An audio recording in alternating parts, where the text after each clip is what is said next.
You guys are balling out right now. Walk me. You've been in locker rooms, 11-0 locker rooms in Pittsburgh. Where does this one rank right now for you, Cam? Man, when you look at this team a really good patient offense, with Russ at the helm, having Najee run the ball, George Pickens, Pat Freiermuth, sprinkling some Jalen Warren in there, and an offensive line that just keeps growing. On the other side of the ball, you got a defense that's just hungrier than ever. We are hopefully gearing up for, a stretch drive right here, but you got TJ, myself, Minka, Alex Highsmith, Patrick Queen, Dante Jackson, Joey Porter Jr. We got a multitude of guys that, are all just trying to make a name for ourselves as a defense. And then you jump on the other side and you got our opportunistic special teams. I can't say enough about how good they've been this year. Miles Killebrew, Chris Boswell being accurate as ever. We have a complete team, and that's showing up on Sundays. And then obviously your coach, who I adore. And I just want to get to this crucial part of your season. Certainly from my position, sitting here in front of a microphone talking about it for a living.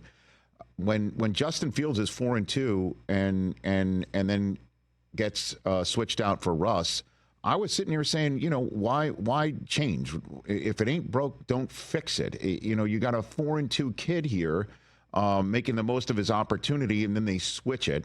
Obviously, Mike has the ability to do something like that and the foresight to do it. But you clearly didn't know. Nobody knew that Russ was going to play in the manner in which he is, and then go 6-1 after that with lots more to go. That's my long windup. Here's my question: It's like, what was it like though for you, veteran, on the defensive side of the ball? What was happening in that locker room when Mike made that switch, Cam? I think he approached it in a way where Mike T was transparent to begin with. He said, we have two quarterbacks that could start anywhere, and I'm going to give Russ an opportunity here. The thing he asked from everybody was make him look right in his decision, and that's our job week in and week out.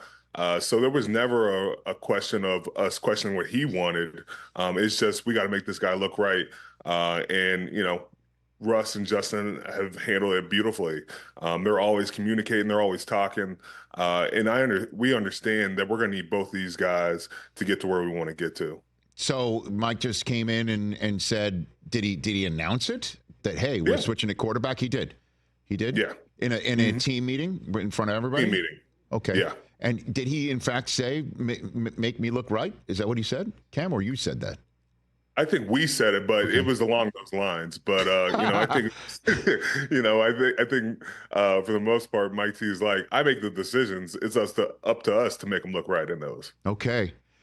Give me an example, Cam, because we saw it on Hard Knocks a couple weeks ago with Nick Herbig, another kid on your defensive side of the ball, balling out, where Mike was hyping him up all week to go against Zeus Brown of Cincinnati, and hyping him up and saying, listen, they got this guy because Highsmith was basically abusing the line, and it's your job now. This is your job this week. I want to see it from you.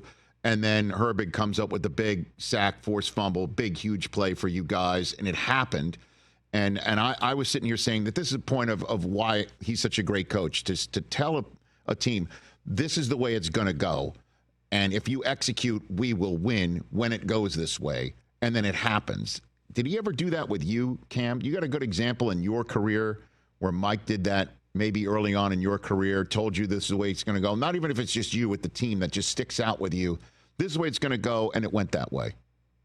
I think it's come to like that a lot, not just in my career, but a lot of guys, over the years. Even looking back at the Nick Herbig situation, it wasn't just hyping, it was manifesting.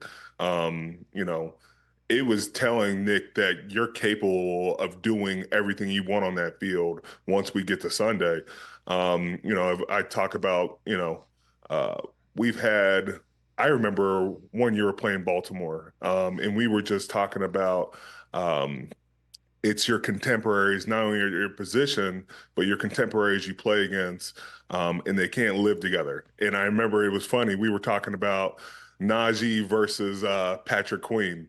And, Mike T talked about both of you guys can't remain in the AFC North. And look how it worked out. We now have Najee and Patrick Queen in the AFC North for the Pittsburgh Steelers. So it's fun to see those comparisons he brings up.